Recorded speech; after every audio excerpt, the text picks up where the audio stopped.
nasara uwa da uba, sannan haƙuri ka jira ka gani, haƙuri ka saka lokaci ka jira zai zo da gani. Na san da rabo a cikin haƙuri, sannan nasara sai an yi jiri.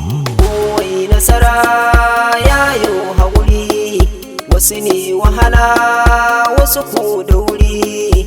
Addu'a ta zamo canji ga wani, kar kai rigima ko kai hadama, da rabon ka gani ka zamo haƙuri, ka cire rawani haske ka gani. Kar kai da wani dan bai da sani, rai na wani ya fi ka sani, sanadi na wani ka zama wani.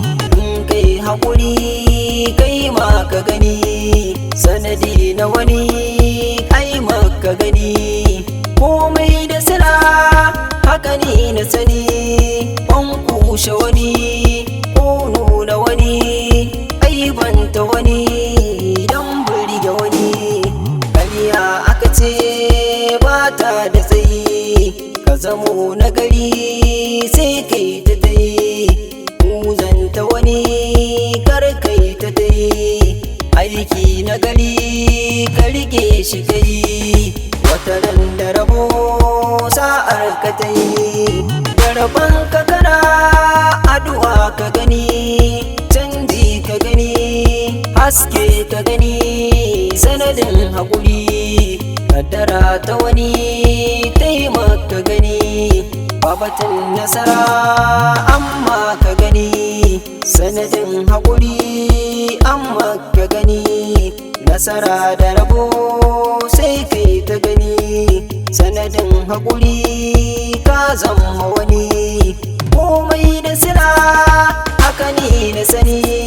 Bazatan nasara sai kai ta gani, ka zamo shahara duniya ta sani. Sai dai haƙuri da mutum ka gani, ka rike matsayi ka zamo haƙuri, jama'a ka gani.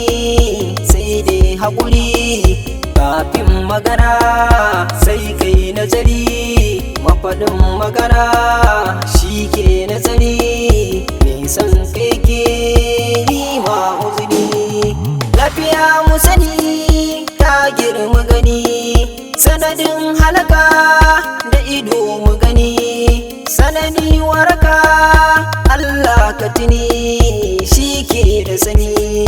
Mu guje kwadayi wahala ya kai, hasada ga rabo taki wa kai. Jarraba ga wani samun matsayi, waraka ga wani cuta ta kai. Komai ka gani Allah ya kai, samu da rashi shi dai na sani.